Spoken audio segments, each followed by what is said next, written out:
Hi, Goddess of Love here again. Kamusta kayo dyan mga Goddess ko? So, yeah, another reading tayo today for you, Pisces. So, kamusta kayo dyan mga Pisces natin? No, let's see ano yung third party situation, conflict sa inyong relationship ng person you are dealing with, mga Pisces natin, no? And of course, message from your inner self and advice from the universe, no? So, let's see. Kuha tayo ng one card here for you, Pisces, no? Message from your inner self, no? Let's see, ano bang nakikita ng inner self mo sa inyo ngayon, mga Pisces natin. Let's see. Kuha tayo ng one card for you. So, you have this judgment, no?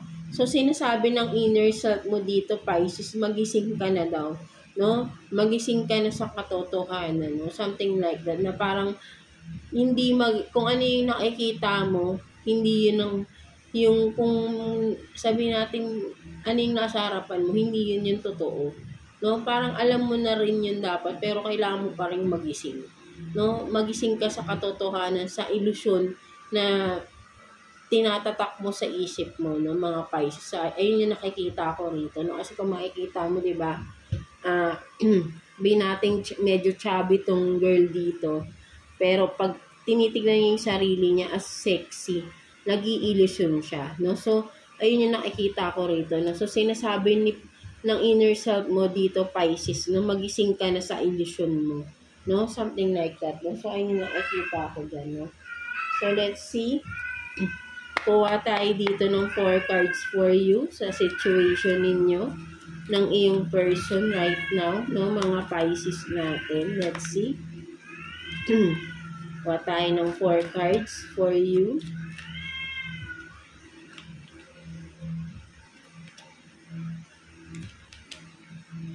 For Pisces.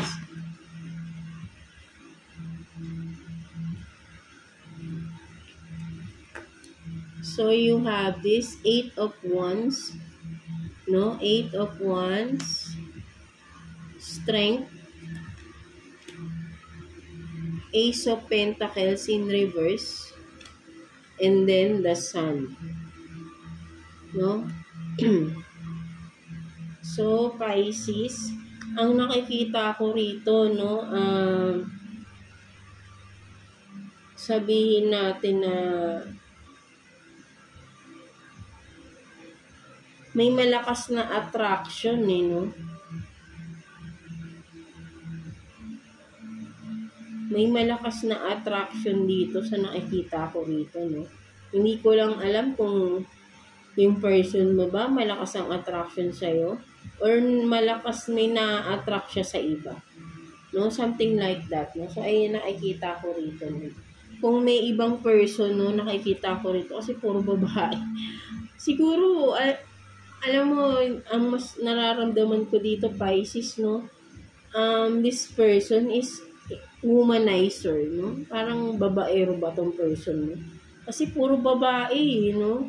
Kumbaga, pwedeng ginagamit, mahilig siyang, ano ba? Parang puro may mga babaeng involved, no?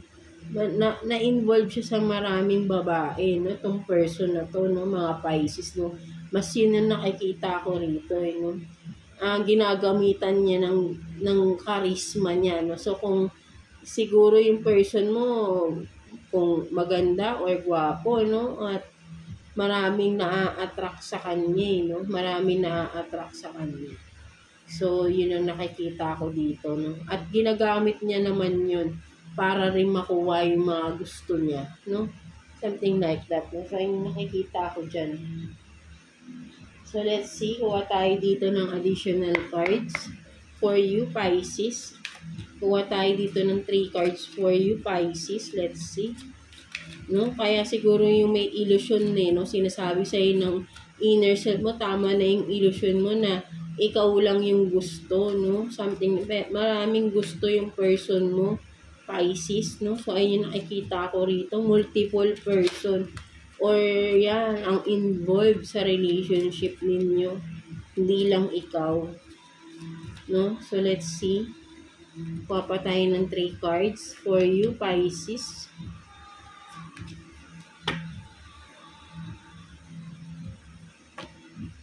So, you have this proposal, no? An offered or proposal. So, basta tingnan natin, proposal, boundaries,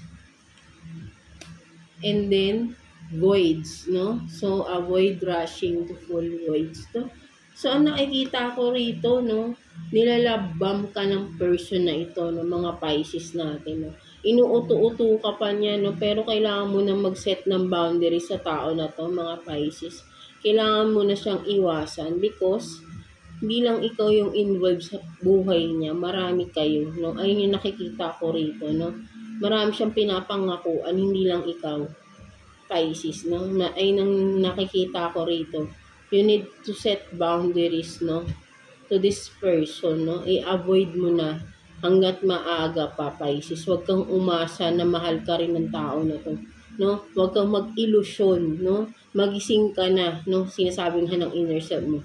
Magising ka na, Pisces. No? So, ayun yung nakikita ko dyan, no? So, let's see. Kuha pa tayo ng 2 cards here for you, Pisces. 2 cards for Pisces. Let's see. No? So, lumabas na yung mga cards. So, may isa nang bumaba. Isa na lang. Kuha tayo ng isa. Let's see. For Pisces. So, meron ka ng isa dito. The die is cast. Diba? Sinusugal, nagsusugal, or, diba? Tingnan pa natin. So, don't care if you don't like me. No? So, ito, no? Parang ikaw ba to? Hinahabol mo pa rin siya. No? Gusto mo pa rin sumugal sa tao na to. No? Kahit na, alam mo naman pala sa sarili mo na hindi ka gusto ng tao na to. Maybe ginagamit ka lang ng tao na to, Pisces. Baka may nakukuha siya sa'yo. That's why, no, inuuto-uto ka pa nito. No, naniniwala ka sa kanya. No, sinusugal mo yung sarili mo dito sa tao na to. Hinahabol-habol mo siya. No, parang wala ka lang pakialam kahit di ka gusto. No, pero nagbe-benefit siya sa'yo. That's why nagstay pa rin siya. No, even though marami kayo involved sa kanya. No, mga Pisces natin. So, magising ka na, no? Ginagamit ka lang ng tao na to. Mga Pisces natin, no? Ginagamit ka lang pwedeng sa vision niya. No? Baka may pera ka ba? Ginagamit niya yung pera mo para sa iba. Something like that, no? So, let's see. What's the advice sa'yo ni Universe regarding your situation? Kuha tayo ng 1 card here for you, Pisces. Tingnan natin. Advice sa'yo ni Universe, Pisces. Tingnan natin. So, you have this. Don't be afraid, no, to dream big. No, so, ang nakikita ko rito, huwag kang matakot na, natatakot ka bang mawala? Mas ayun na nakikita ko, don't be afraid na mawala sa yung tao na to, Pisces, kasi hindi siya worth it ng iyong pagmamahal. Sabi sa'yo ni Universe, ina-advise sa'yo, huwag kang matakot mawala yung tao na to. Mas ayun yung nakikita ko dyan, no? Huwag kang matakot daw na mawala sa'yo yung tao na because hindi yan karapat dapat sa'yo. Wala kang napapala din, siya lang yung nakikinabang sa pagmamahal mo. No? Ginagamit ka ng person na to para makakuha pa siya ng iba. Diba? Ginagamit ka niya. So, maybe may source ka na ginagamit niya, nagbe-benefit siya doon, no? Mga Pisces natin. So, ayun yung nakikita ko dyan, no? So, talagang sinasabi sa'yo ni Universe, ina-advise ka, huwag kang matakot na i-let go tong person na to because this person is not worth of your love. Diba? Ginagamit ka lang, cheater, abusive, no? Manipulator, no? Ginagamit ka siguro kasi nga, baka parang patay na. Sabi nating mahal na mahal mo talaga yung person. Parang hindi parang obsession yung nakikita ko rito, no? So, alisin mo, no, hanggat maaari. Set boundaries to this person. Hanggat hindi pa yun nagiging worst, no, yung scenario ninyo. Hindi ka magsisi, no, hanggang maaga-aga pa.